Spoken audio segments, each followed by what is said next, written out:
Jews, or is it not so good for the Jews?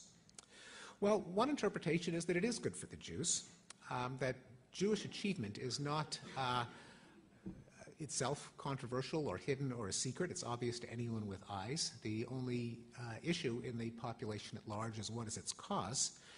The idea that Jews are so successful because on average they have a higher representation of intelligent people is a more palatable hypothesis than most of the other ones that are out there, such as that the concentration of Jews in influential positions is a result of some conspiracy or as a result of traits like ruthlessness, aggression, and so on.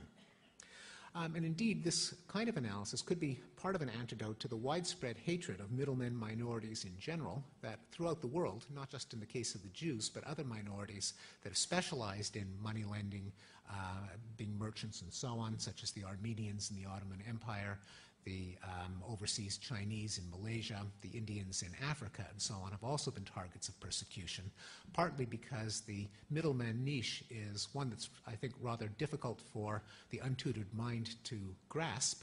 Middlemen, moneylenders, and retailers don't make stuff. They're not like farmers or craftsmen where they cause useful things to come into being. All they do is they move them around in space, in the case of retailing, or move them around in time, in the case of money lending. To many peoples, this has, as Hayek put it, the stench of sorcery, and middlemen have commonly been singled out as parasites and bloodsuckers and have therefore been the target of expulsions and genocides. Perhaps a more sophisticated understanding of what it takes to be a middleman and of the necessity of middlemen in world economies could be an antidote to this widespread hatred. And indeed, some public Jewish figures, such as Abe Foxman, head of the Anti-Defamation League, was quoted in the article in New York Magazine as having no problem at all with this finding. On the other hand, it's not so innocuous either. I think no one is terribly offended by the idea that they come from a group with a higher than average intelligence, but what if you start looking at personality traits? We know that personality traits can be measured, that within a population they're highly heritable, although again that doesn't say that differences between populations are necessarily heritable. We know that there are small statistical differences between ethnic groups, again not necessarily genetic, but the question could be asked, was there selection for Ashkenazi personality traits that were conducive to success in financial, managerial, and entrepreneurial niches? And I'll leave it to your imagination what those traits might be.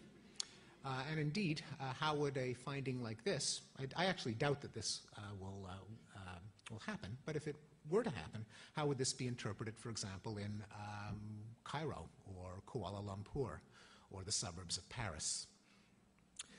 Also, it opens the door to a possible emphasis of Ashkenazi Sephardic differences. The article by CHH was about Ashkenazi intelligence, and I asked Cochrane about what the predictions are with regard to the Sephardim, and he said that probably a similar story would apply, although not as cleanly, not with as much strength. And of course, this has implications for the status of civil harmony in Israel, for example. And of course, once you open the door to any group differences being examined in terms of their possible genetic causes, you get to far more politically fraught issues, such as the source of the difference in IQ scores between African American and European American populations.